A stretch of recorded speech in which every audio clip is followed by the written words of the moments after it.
Today, I had my members send in videos of their gameplay for me to give them my personal bedwars advice and tips. If you want the chance to be in one of my future videos, make sure to join my Discord server in the description and subscribe for more content.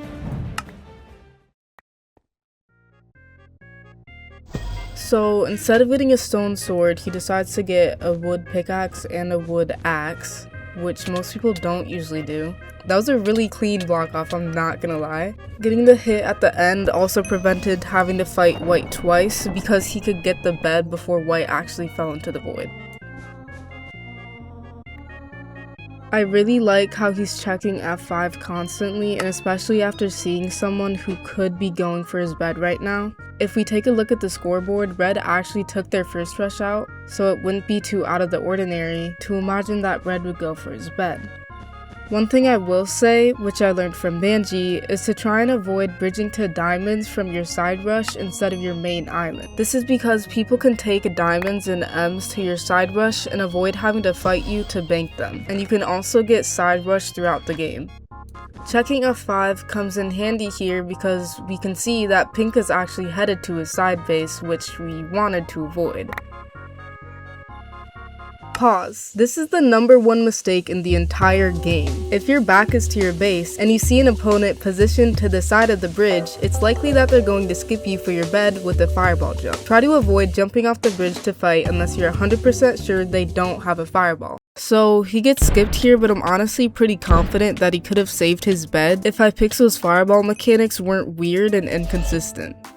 However, this is good post bed destroyed recovery, whatever you want to call it, because he gets a stone sword and he puts his back towards the wall to be more prepared for a fight.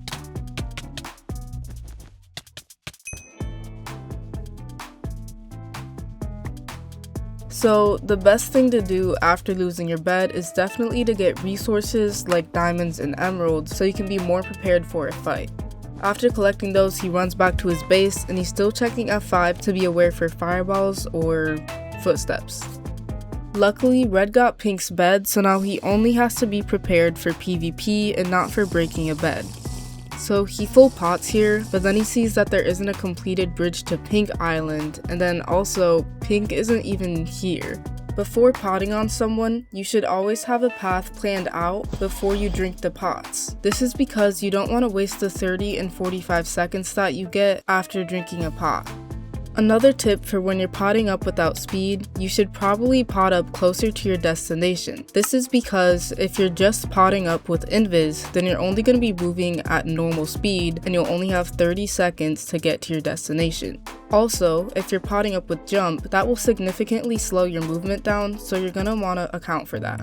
After the potting failure, he follows Red to Blue's base and then he hears that he drank a pot. So again, he backs up into the wall and block hits to be prepared for a fight against the invis. After killing Red, he immediately gaps to make sure that Pink can't come in and clean the fight. He sees here that Pink is at mid, but then he sees that Pink's name tag disappeared, so he fireballs the bridge and he pre-gaps because he's assuming that Pink just went invis. He also boxes himself up, which is good because it prevents him from being able to get knocked off the ledge. There's not much left to analyze about this game, so let's move on to the next submission. So it looks like his original plan here was to block rush with the stone sword so he'd be more likely to win the fight, but then he sees that his first rush is placing end stone, so he comes back and gets a pickaxe to be prepared to break the bed. He one stacks here so he can have high ground on his opponent, which is typically better for bed breaks, but then he sees that his opponent is pillaring up.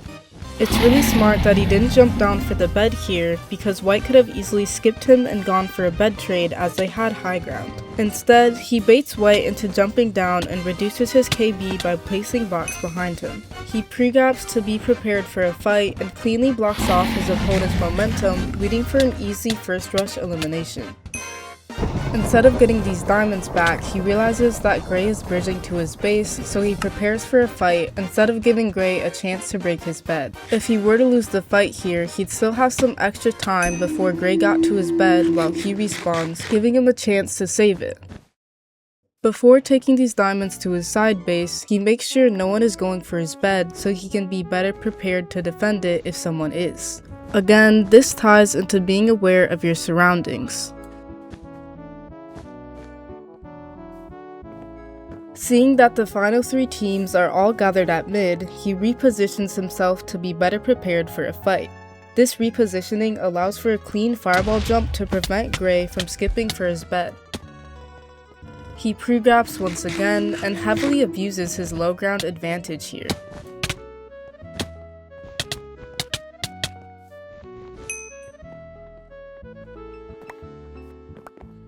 After collecting 4 emeralds, instead of heading back to base, he goes to Blue's diagonal rush after checking that Blue is leaving his base in F5.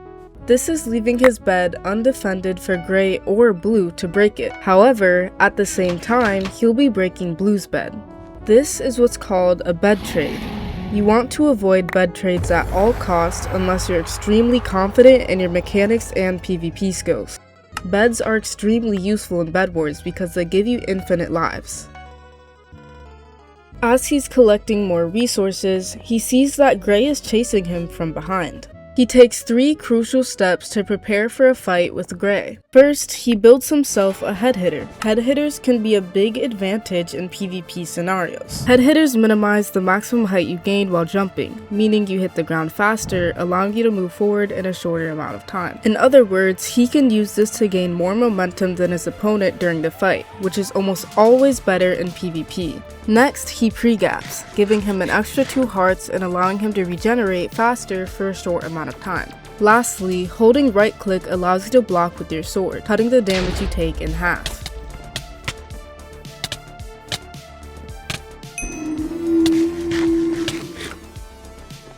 Once he gets to mid, he realizes that Gray is not in an optimal position to defend his bed here, so he grabs the respawning emeralds and heads over to Gray's base. In scenarios like this, pillaring instead of 1 stacking can help conserve blocks, while also getting you to your destination.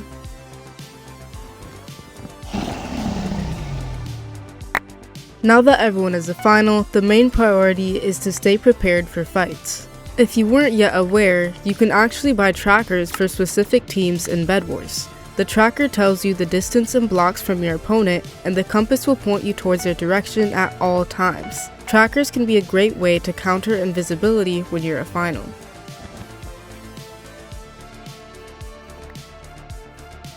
Realizing that Blue is likely the bigger threat here, he pots up to go and push a fight for Blue, but then unfortunately Blue walks into the void.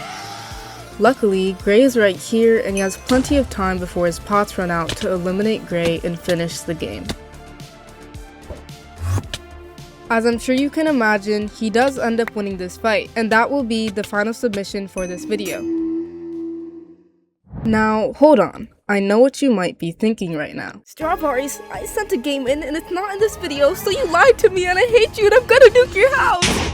I'm going to be making this a series, so if you weren't too happy with the first game you submitted, or you never got the chance to submit, make sure you're in my Discord server in the description so you can be notified when I post part 2. East and the west, racking up on my bread, power on me, I'm feeling just like a Tesla, too much tree, the smoke is making my chest hurt, girl on me, I'm thinking I should've rest her.